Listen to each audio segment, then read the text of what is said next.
Assalamualaikum warahmatullahi wabarakatuh. Salam sejahtera bagi kita semua. Om Swastiastu, Namo Buddhaya. Salam kebajikan. Perkenalkan, nama saya Amanda Lavenia Putri, NIM 250404021 dari S1 Pendidikan Tata Busana 2020A. Saya akan menjelaskan tentang Pancasila sebagai ideologi, yaitu konsep dasar ideologi. Nah, sebelum itu, apa sih ideologi itu? Secara etimologis, bahwa ideologi berasal dari bahasa Yunani, idios dan logos. Idios berarti cita-cita dan logos berarti ilmu pengetahuan dan paham. Jadi, ideologi adalah seperangkat nilai ide dan cita-cita yang tersusun secara sistematis sebagai hasil gagasan pemikiran yang mendalam dan diyakini kebenarannya sehingga dijadikan petunjuk, pedoman untuk menyelesaikan berbagai masalah dalam kehidupan bermasyarakat. Dalam Kamus Besar Bahasa Indonesia, ideologi mengandung 3 makna. Kumpulan konsep bersistem yang dijadikan asas pendapat yang memberikan arah dan tujuan untuk kelangsungan hidup.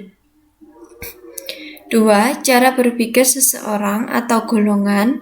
3. Paham teori dan tujuan yang terpadu merupakan satu kesatuan program sosial politik.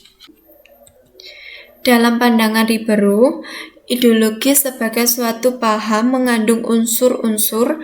1. Pandangan yang komprehensif tentang manusia, dunia, dan alam semesta dalam kehidupan. 2. Rencana penataan sosial politik berdasarkan paham-paham tersebut. 3. Kesadaran dan pencanangan dalam bentuk perjuangan, melakukan perubahan-perubahan berdasarkan paham dan rencana dari ideologi tersebut. 4. Usaha mengarahkan masyarakat untuk menerima ideologi tersebut yang menuntut loyalitas dan keterlibatan pada para pengikutnya. 5. Usaha memobilisasi seluas mungkin para kader dan massa yang akan menjadi pendukung ideologi tersebut.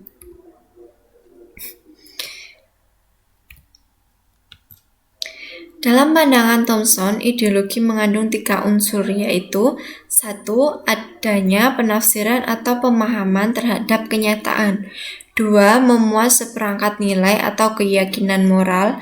3. Memuat orientasi pada suatu tindakan. Adapun fungsi positif ideologi yaitu 1. Memberikan legitimasi dan rasionalisasi terhadap perilaku dan hubungan-hubungan sosial dalam masyarakat.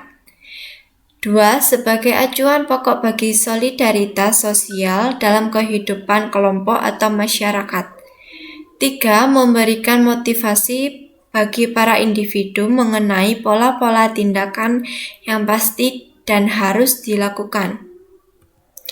Adapun dimensi-dimensi pada ideologi yaitu 1. Realitas mencerminkan kemampuan ideologi untuk mengagregasikan dan mengadaptasikan nilai-nilai yang hidup dan berkembang dalam masyarakat. 2. Idealisme. Kadar atau kualitas idealisme yang terkandung di dalamnya mampu mengunggah harapan, optimisme, dan motivasi bagi para pendukungnya, sehingga gagasan-gagasan pokok yang terkandung di dalamnya benar-benar diyakini pasti dapat terwujud dalam kenyataannya. Fleksibilitas mencerminkan suatu kemampuan ideologi dalam mempengaruhi sekaligus menyesuaikan dengan pertumbuhan dan perkembangan masyarakat. Nah, dimensi-dimensi ideologi di atas akan dapat dijadikan sebagai dasar untuk memberikan gambaran apakah ideologi suatu bangsa dapat bertahan atau akan lapuk dimakan zaman, tergilas oleh kemajuan teknologi. Ideologi akan dapat berkembang dengan baik dalam sejarah bangsa apabila nilai-nilainya dijaga, dipelihara, dan diwujudkan dalam bentuk nyata di dalam seluruh peri kehidupan bangsa. Sementara itu, dalam rangka mengembangkan nilai dan mencapai kondisi yang diinginkan, ideologi yang diyakini masyarakat mampu menyesuaikan dengan perkembangan zaman tanpa perlu mengubah nilai-nilai dasarnya. Nilai-nilai dasar dalam ideologi justru menjadi landasan yang utama dalam menghadapi tantangan dan kemajuan bangsa.